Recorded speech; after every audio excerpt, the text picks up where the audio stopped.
నిజం న్యూస్ కి స్వాగతం. జూలై 1 నుండి జూలై 31 వరకు ఆపరేషన్ ముస్కాన్ కార్యక్రమంలో భాగంగా బాల కార్మికులను గుర్తించేందుకు ఆకస్మిక తనిఖీలు నిర్వహించాలని రెస్క్యూ టీం అధికారులకు జిల్లా కలెక్టర్ విజయేంద్ర బోయి ఆదేశించారు.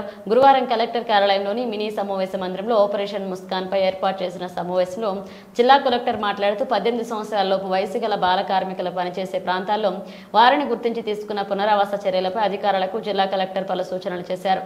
ముఖ్యంగా జిల్లాలోని హోటళ్లు, పూల దుకాణాలు, మెకానిక్ షాపులు, నిర్మాణ రంగం, భిక్షాటన, ఇటుక బట్టీలు, ఇతర చోట్ల ప్రమాదకర ప్రాంతాల్లో పనిచేసే అవకాశం ఉన్న ప్రాంతాల్లో బాల కార్మికులను గుర్తించేందుకే మహిళా శిశు సంక్షేమ శాఖ, బాలల సంరక్షణ అధికార దూర సమన్వయంతో కలిసి రెస్క్యూ టీం అధికారులు తనిఖీలు నిర్వహించారని కలెక్టర్ ఆదేశించారు.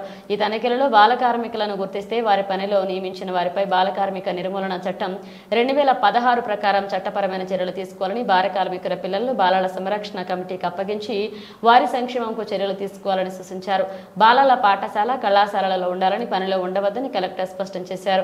ముఖ్యంగా గ్రామీణ ప్రాంతాల్లో, పట్టణ ప్రాంతాల్లో 0 నుండి 14 సంవత్సరాలలోపు, 14 నుండి 18 సంవత్సరాలలోపు బాలలను పనిలో పెట్టుకున్న వారి లైంగికంగా వేధించిన అటు నుంచి సంఘటనలు బాలల సంరక్షణ అధికారికి గానీ, చైల్డ్ లైన్ టోల్ ఫ్రీ నెంబర్కు 10980 గానీ సమాచారం అందించాలన్నారు.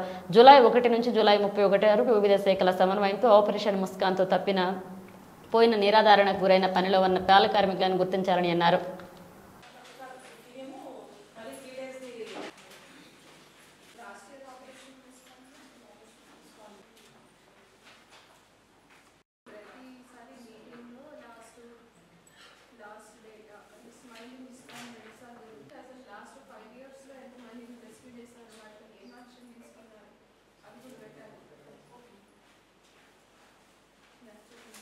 ఎఫ్ఐఆర్ కానీ బుక్ చేయడంలో వాళ్ళు మాకు సహకరించడం జరుగుతుంది మేడం. టెంపరీగా వాళ్ళకు కొన్ని రోజులు కేసెస్ అయ్యేంత వరకు ఆ విధంగా చేసి ఆ టైంలో కూడా వాళ్ళకు కొంచెం ఇండోర్ గేమ్స్ కొంచెం వాళ్ళు కూడా ఈ విషయంలో మాకు కంపెన్సేషన్ పట్టడానికి కానీ ఈ దానికి సంబంధించిన వెబ్సైట్ దగ్గర ఏదైనా స్కూల్స్, ఎన్సీఎల్పీ స్కూల్స్ కానీ ఇలాంటివి వేయడానికి వాళ్ళకి మధ్యాహ్నం మిడ్ డే మీల్ అది కూడా అరేంజ్ చేస్తున్నారు. ఏదైనా చేసుకో పర్సన్స్ ద్వారా మనకు విద్యావంటర్స్ కానీ వాళ్ళతో మనకు ట్రైనింగ్స్ దగ్గర డిపార్ట్మెంట్ వాళ్ళకి ఏమంటే ముందుగా తీసుకునే దాంట్లో కంటే కూడా మన దగ్గర వచ్చిన పిల్లలకు పోస్ట్ ఇది ఆపరేషన్ అయిపోయిన తర్వాత వాళ్ళకు కోవిడ్ టెస్టులు చేసి మన దగ్గర షెల్టర్ హోమ్ లో ఉంచడానికి వాళ్ళకు కొన్ని కూడా వాళ్ళు గ్రూప్ కోసం కానీ వాళ్ళు మనకు సహకరిస్తున్నారు.